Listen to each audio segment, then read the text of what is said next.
युद्ध कांड के सर्ग 124 में श्री राम का भरद्वाज आश्रम पर उतरकर महर्षियों से मिलना और उनसे वर पाना, इसका वर्णन है। श्री रामचंद्र जी ने 14वां वर्ष पूर्ण होने पर पंचमी तिथि को भरद्वाज आश्रम में पहुंचकर मन को वश में रखते हुए मुनि को प्रणाम किया। तपस्या के धनी भरद्वाज मुनि को प्रणाम करके श्री राम ने उनसे पूछा, भगवान, आपने अयोध्यापुरी के विषय में भी कुछ सुना है? वहाँ सुकाल और कुशल मंगल तो है ना?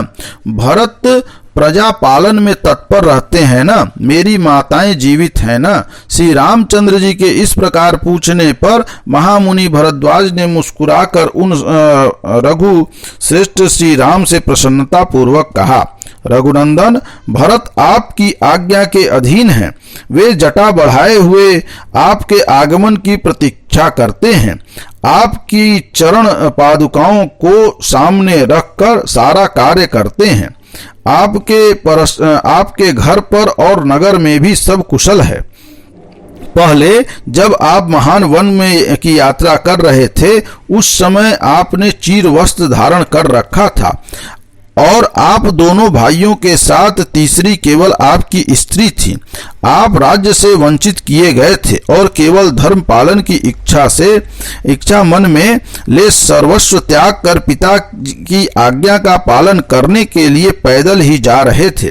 सारे भोगों से दूर हो स्वर्ग से भूतल पर गिरे हुए देवता के समान जान पड़ते थे। शत्रु विजयी वीर, आप कैकेयी के आदेश के पालन में तत्पर हो जंगली फल मूल का आहार करते थे।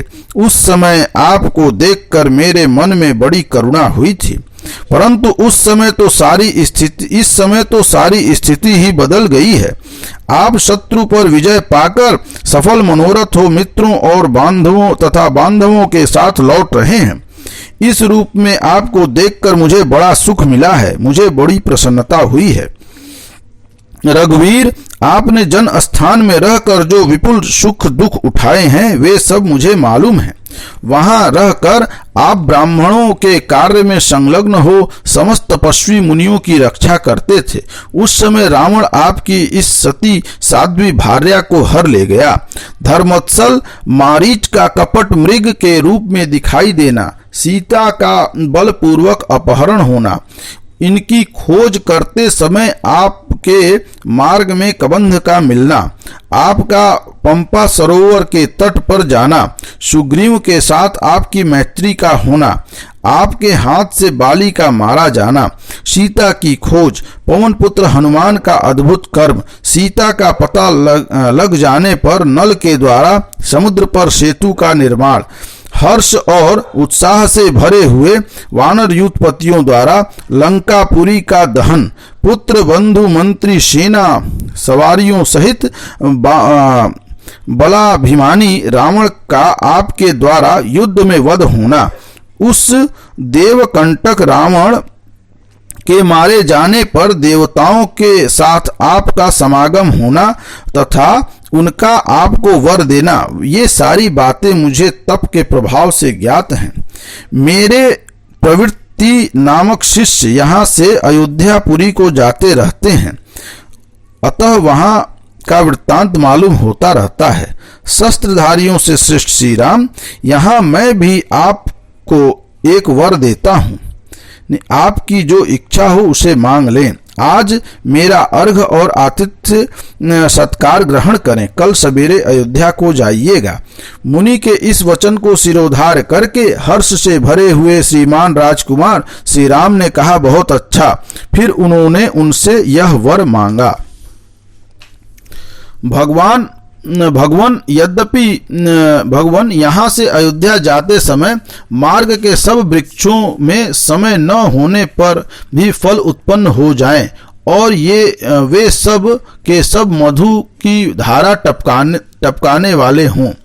उनमें नाना प्रकार के बहुत से अमृतों में सुगंधित फल लग जाएं। भरद्वाज जी ने कहा, ऐसा ही होगा।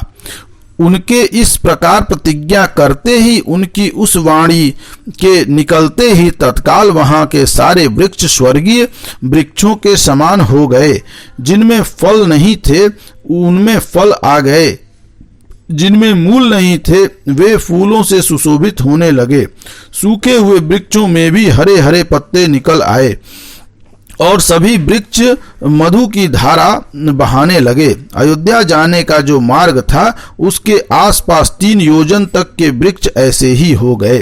फिर तो वे सहस्त्रों श्रेष्ठ वानर हर्ष से भरकर स्वर्गवासी देवताओं के समान अपने रुचि के अनुसार प्रसन्नता पूर्वक उन बहुसंख्य दिव्य फलों का आस्वादन करने लगे।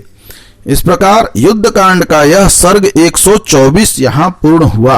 बोलिए राजा रामचंद्र की जय।